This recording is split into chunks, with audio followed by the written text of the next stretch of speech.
Europe 1 matin, En direct de Rome, Bruce Toussaint. Europe 1, 8h38.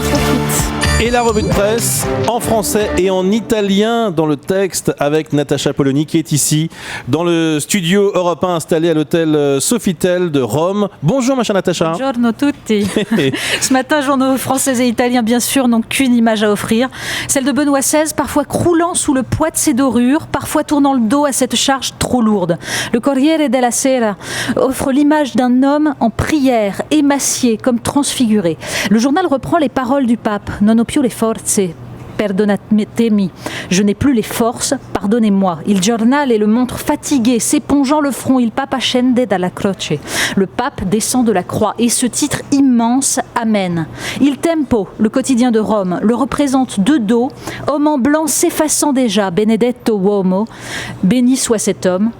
Et la stampa enfin revient sur le calendrier. L'addio del Papa deciso un anno fa. L'adieu du pape décidé depuis 1 an. Enfin, un journal s'est rebaptisé pour l'événement. Il Foglio, le feuillet, est devenu Il Soglio, le trône pontifical. Le titre en une, Il prevedibile addio del professeur Ratzinger. L'adieu prévisible du professeur Ratzinger. Le journal avait publié le 10 mars dernier un numéro d'anticipation consacré à la démission du pape. Il le republie aujourd'hui in extenso, tant il avait déjà prévu l'événement et ses raisons. Alors dans la presse française, l'annonce fait le même effet. La croix, le pape choisit de s'effacer. L'expression est joliment choisie. Dans le mot qui revient ce matin en Italie et en France est le mot humilité. Le Figaro sort une édition spéciale avec Benoît XVI souriant et saluant de la main. Je déclare renoncer au ministère d'évêque de Rome, successeur de Saint-Pierre. Libération ne montre que cette robe blanche et ses chaussures rouges esquissant le premier pas vers le départ. Papus interruptus. Je suis impressionné par votre accent italien, Natacha. Alors, On fait ce qu'on peut. c'est bien, très très impressionnant. Alors maintenant, entrons dans le vif du sujet, dans l'intérieur de ces journaux, de ces éditions spéciales. Pardon. Évidemment, on en a des dizaines de pages, puisque chaque journal ici compte plusieurs vaticanistes qui décortiquent les moindres signes venus de la cité pontificale. L'éditorial du Corriere della Sera est joliment intitulé « Une fragile grandeur ». Il souligne que ce pape réputé conservateur, qui avait semblé clore la période post-Vatican II, vient d'insuffler à l'Église une grande modernité, l'équivalent d'une réforme conciliaire. L'Église a mis en œuvre avec Benoît XVI une démarche essentielle de transparence et de propreté.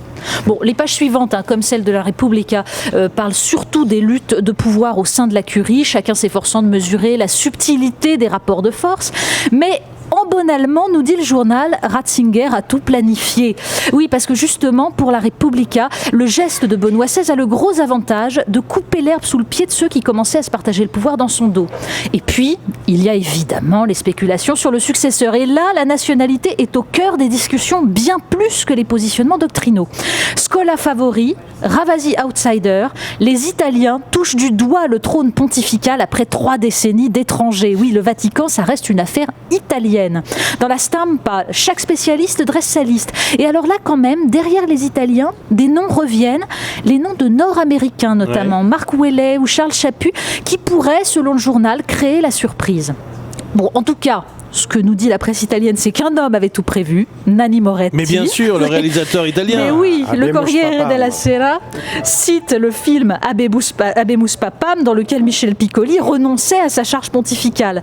Qu'est-ce que je pourrais dire aujourd'hui, s'amuse le réalisateur. Je l'avais prévu, je n'ai rien à ajouter. Alors ce qu'on verra, c'est si la suite donnera un bon film. Alors, les journaux français maintenant, comment analysent-ils cette décision de Benoît XVI ? Alors là, il faut lire évidemment les pages de La Croix sur ce pape qui se définissait comme un humble ouvrier de la vigne du Seigneur et qui exerce, nous dit La Croix, la liberté de celui qui se sait de passage.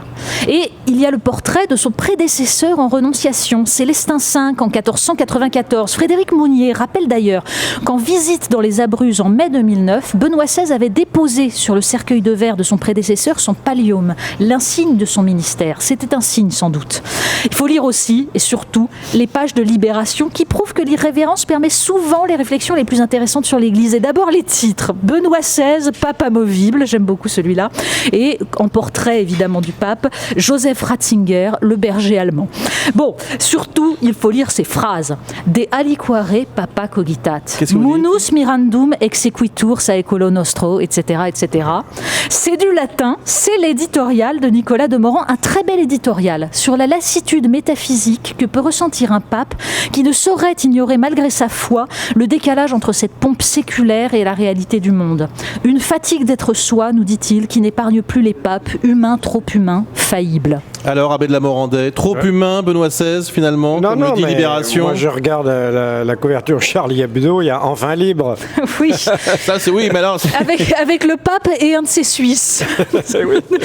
En train de s'embrasser. Oui, mais là, l'ambiguïté est tout à fait fausse. Hein. Vous croyez que ça a un lien entre... Non. C'est ridicule. C'est Charlie Hebdo qui, effectivement, s'amuse, évidemment, et crée un lien entre la démission du pape et le débat sur le mariage gay. Ça, c'est pour le côté satirique. Allez, on change complètement de sujet maintenant, Natacha Polony, puisqu'il n'y a pas que le pape, évidemment, dans la presse ce matin. Oui, on va redescendre dans le monde des humains. Le Monde et Libération signale le rapport d'une ONG Oxfam qui accuse les établissements bancaires, et notamment français, de spéculer sur la faim dans le monde à travers la dérégulation du marché des matières premières.